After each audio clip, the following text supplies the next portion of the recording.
ఓం శ్రీ గురుభ్యో నమః. ఆగస్టు నెలలో 17వ తారీఖు నుండి నెల రోజుల పాటు రవి సింహరాశిలో సంచారం చేస్తాడు. సింహరాశిలో సంచారం చేయటం అనేది మనకి సంవత్సరం తర్వాత వస్తుంది. రవి 30 డిగ్రీల పాటు ఒక రాశి నుంచి మరో రాశికి వెళుతూ ఉంటాడు. 30 రోజుల పాటు రవి ఒక రాశి నుంచి మరో రాశికి తిరుగుతూ ఉంటాడు. రవి పితృకారకుడు, ఆత్మకారకుడు, ఉద్యోగకారకుడు, ఆరోగ్య ప్రదాత. హెల్త్ ఈజ్ వెల్త్ అన్నారు, హెల్త్ ఈజ్ గ్రేట్ లక్ అన్నాడు.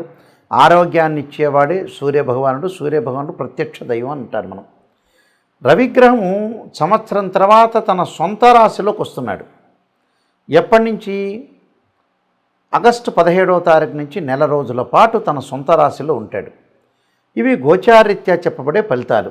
సహజంగా ఏమిటంటే తను ఉన్న రాశి నుంచి 3, 6, 10, 11 స్థానాల్లో సూర్యగ్రహం మంచి చేస్తాడని అర్థం.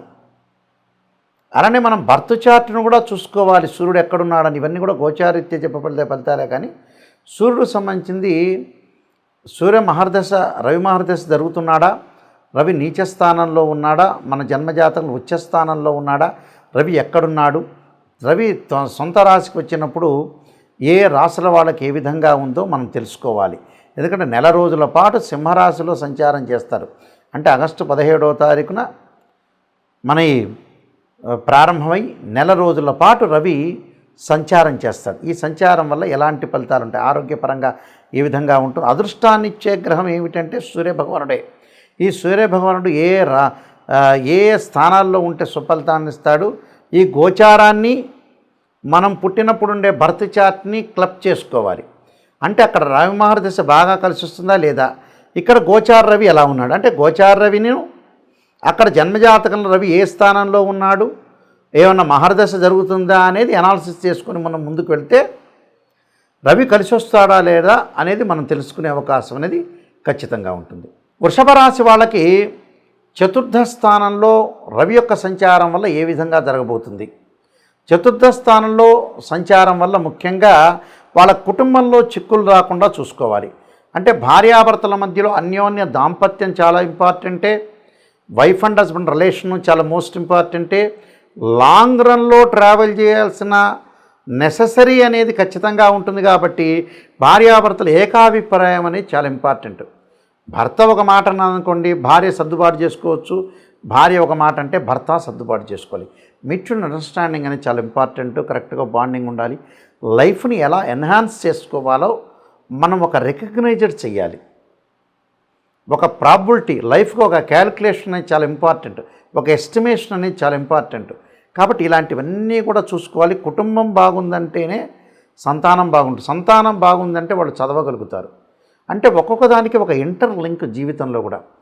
అలానే ఇక్కడ తండ్రి విషయంలో కూడా కొంత తండ్రికి కుమారులకి మధ్యలో కుటుంబంలో అనుకూలంగా ఉండదు.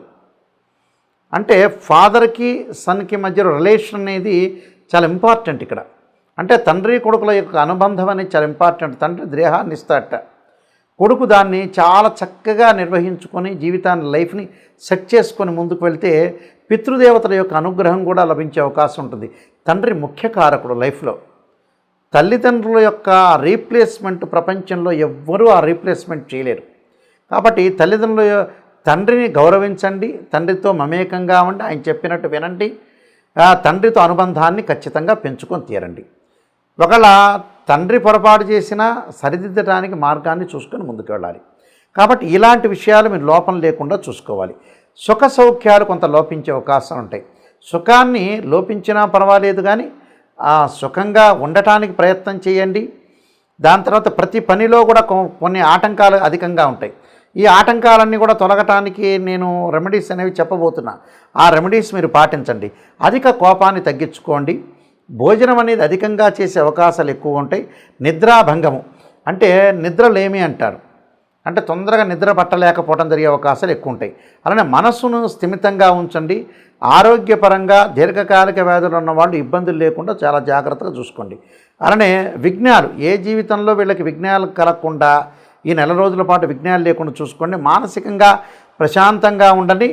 దైవబలాన్ని అంటే ఆరోగ్యపరంగా బాగుండాలంటే దైవం అనేది ప్రధాన కారణభూతుడవుతారు కాబట్టి దైవాన్ని అనుసరించండి. ఎందుకంటే ఇవన్నీ కూడా గోచారీత్యా చెప్పబడే ఫలితాలు. జన్మజాతకం వేరు. జన్మజాతకంలో రవి మార్గదశ కలిసి వస్తుందా, లేకపోతే రవి ఎలా ఉన్నాడు, రవి నీచస్థానంలో ఉన్నాడా, ఉచ్చస్థానంలో ఉన్నాడా, స్వక్షేత్రం ఉన్నాడా, రవి మీద ఏ గ్రహాల యొక్క దృష్టి ఉంది, రవి యొక్క కంజంక్షన్ ఏంటి, రవి ఉద్యోగాన్ని ఎలా ఉంది అనేది ఒక బర్త్ చార్ట్ని బట్టే నిర్ణయం చేయగలుగుతాం. గోచారం అనేది ఏంటంటే ఎప్పుడు కూడా 20% మాత్రం సపోర్ట్ ఉంటుంది. 80% కూడా ఎప్పుడు కూడా బర్త్ చార్టే. అందువల్ల రవి ఎలా ఉన్నాడు, నేను చెప్పబోయే రెమెడీస్ అనేవి మీరు పాటించండి, మీకు మంచి జరిగే అవకాశం ఖచ్చితంగా ఉంటుంది. ఇక్కడ చాలామంది కూడా బర్త్ చార్ట్లో కానీ గోచారీత్యా కానీ మాకు రవి కలిసి రావట్లేదు, రవి మహర్దశ కలిసి రావట్లేదు అని అనుకుంటుంటారు. రవి ఎలాగా ఎందుకని మనకి అంటే రవి నీచ స్థానంలో ఉన్న రవికి ఏదైతే స్వక్షేత్రం ఉంది, స్వక్షేత్రం సింహరాశి, రవికి ఉచ్చస్థానం మేషరాశి, దాని ఎదురుగా ఉండే సప్తమం నీచస్థానం అంటాం, అంటే తులారాశి నీచస్థానం. ఈ రవి ఎక్కడున్నాడు, మనకి జన్మజాతకంలో రవి ఏ స్థానంలో ఉన్నాడు, గోచారం అనేది ఎప్పుడూ కూడా 20% మాత్రమే సపోర్ట్ చేస్తుంది. బర్త్ చార్ట్కి 80 మార్కులు పడితే గోచారానికి ఎప్పుడు కూడా 20% మార్కులే పడుతుంటాయి. పదే పదే నేను ప్రతి ఛానల్లో చెప్తూ ఉంటా. గోచారం అనేది ఏమిటి అంటే వాస్తవంగా ఏమిటంటే మనం ఎంత కృషి చేసినా కూడా ఆవగింజంత అదృష్టం ఉండాలంటారు. ఆ అదృష్టమే గోచారం. కృషి అంటే ఏమిటంటే జన్మజాతకం, బర్త్ చార్ట్లో ఆ లగ్నం నుంచి రవి ఏ స్థానంలో ఉన్నాడు, రవి యోగకారకుడా కాదా, రవి మార్గదశ బాగా కలిసి వస్తుందా లేదా అనేది మనం చూడాలి. అంటే రాశిచక్రము, భావచక్రము, నవాంశము, చతుర్థాంశము, ద్రేకాణము, హోర, త్రింశాంశం అనే అలాగా 16 లగ్న కుండలు ఉంటాయి, డీ చార్ట్స్ అంటారు. అలానే దశలు, అంతర్దశలు, చాలామంది కూడా ఇవన్నీ కూడా అనాలిసిస్ చేయకుండా ఏదో చెబుతుంటారు, మామూలుగా చెబుతుంటారు. అలా కుదరదు. ఎప్పుడు కూడా జాతకాన్ని పరిపూర్ణంగా కంప్లీట్గా అనాలిసిస్ చేసే జాతకాన్ని చెప్పాలి. ఇక్కడ ఈ రవి దోషం ఉంది అని ఉదాహరణ నీచ స్థానంలో ఉంటే ఉద్యోగ భంగాలు, ఉద్యోగపరంగా అనుకూలంగా లేకపోవడం జరుగుతుంటుంది. దానికి రెమెడీస్ ఏం చేయాలి? సూర్య నమస్కారాలు, సూర్య హోమము, ఆదిత్యాయుధే సహస్రమూర్తాయ ధీమహి తన్నో సూర్య ప్రచోదయాత్ అనే మంత్రాన్ని, అలానే గోధుమలు, ఎర్రని వస్త్రము, ఎర్రని పూలు దానం చేయటం, ఆదివారం రోజున ఉపవాసం ఉండటం, సూర్యభగవాను ఆరాధన చేయటం, అలానే మనకి ఆదిత్యుణ్ణి హోమం చేయటం. అంటే ప్రభాకరాయుధే దివాకరాయ ధీమే తన్నో సూర్య ప్రచోదయాత్ అనే మంత్రాన్ని, ఆదిత్యాయుధే సహస్రమూర్తాయ ధీమే తన్నో సూర్య ప్రచోదయాత్ అనే మంత్రాన్ని సూర్యుడికి సంబంధించిన అష్టకం చదువుకోవాలి, సూర్య నమస్కారాలు చేసుకోవాలి. అలానే ఓం సూర్యాయ స్వాహ, సూర్యగ్రహాయ ఇదన్నవమ అనే మంత్రాన్ని చదువుకోవాలి. ఓం ఆదిత్యాయ స్వాహ, ఆదిత్యాయ ఇదన్నవమ అనే మంత్రాన్ని హోమం చేసుకోవాలి. అంటే జిల్లేడు సమిధలతోటి హోమం చేయటం వల్ల మనకి అనుకూలంగా ఉండే అవకాశాలు ఖచ్చితంగా ఉంటాయి. కాబట్టి సూర్య నమస్కారాలు, సూర్యుడికి అర్ఘ్యం విడవటం, సూర్యోదయం కాకముందే లేవటము, మనకి సూర్య హోర ఉంటుంది, ఆ హోరలో మనం జపం చేయాలి. అంటే సూర్యగాయత్రి మంత్ర జపం ఉంటుంది. చక్కగా సూర్యుడిని అనుష్ఠానం చేయాలి. సూర్యుని చక్కగా భక్తి శ్రద్ధలతో కొలవటం వల్ల సూర్యుడి యొక్క అనుగ్రహం వల్ల మనకు ఆరోగ్యం బాగుంటుంది, ఉద్యోగం అనుకూలంగా ఉంటుంది, ఉద్యోగంలో ప్రమోషన్లు వస్తాయి. సూర్యుడి వల్ల చాలా శుభత్వాన్ని జరిగే అవకాశం ఉంటుంది. గతంలో పూర్వ రోజుల్లో మనకి సూర్యలైన్ అంటారు, సన్లైన్ అంటారు. అంటే సన్లైన్ ఎక్కడుందని చూసుకుంటుంటారు. మనం ఓల్డ్ సినిమాల్లోకి వెళ్ళామనుకోండి, ఎన్టీ రామారావు, అక్కినేని నాగేశ్వరరావు, కాంతారావు గారి ఈ పిక్చర్లోకి వెళితే రేలంగి వీళ్ళందరూ కూడా ఏం చేస్తారంటే లేకపోతే సూర్యుడి యొక్క రేఖను ఉండాలని అట్లకాడతోటి కాల్చి చేతుల మీద ఇలా పెట్టుకునేవాళ్ళు. ఓ రేలంగి సినిమాలో ఒకటి ఉంది. అంటే యాస్టీజ్గా అలా పెడితే రాదు, నిజంగా అస్సాముద్రికం ప్రకారంగా సన్లైన్ అనేది బాగుండాలి. అంటే సూర్యుడు అంత అదృష్టాన్ని ఇచ్చేవాడు అని నేను చెబుతున్నాను. అందువల్ల ఆ సూర్యుడు అదృష్ట యోగాన్ని, రాజయోగ కారకత్వాన్ని ఇచ్చేవాడు సూర్యుడు. కాబట్టి ఖచ్చితంగా సూర్యుడు ఇక్కడ అనుకూలంగా ఉండాలి. అనుకూలంగా ఉంటేనే మనం ప్రతి పని చేయగలుగుతాం. సూర్యుడి వల్ల ఎలా ఉంటుంది? ఆరోగ్యం బాగుంటుంది. ఆరోగ్యం బాగుంటే మనం డబ్బు సంపాదించగలుగుతాం.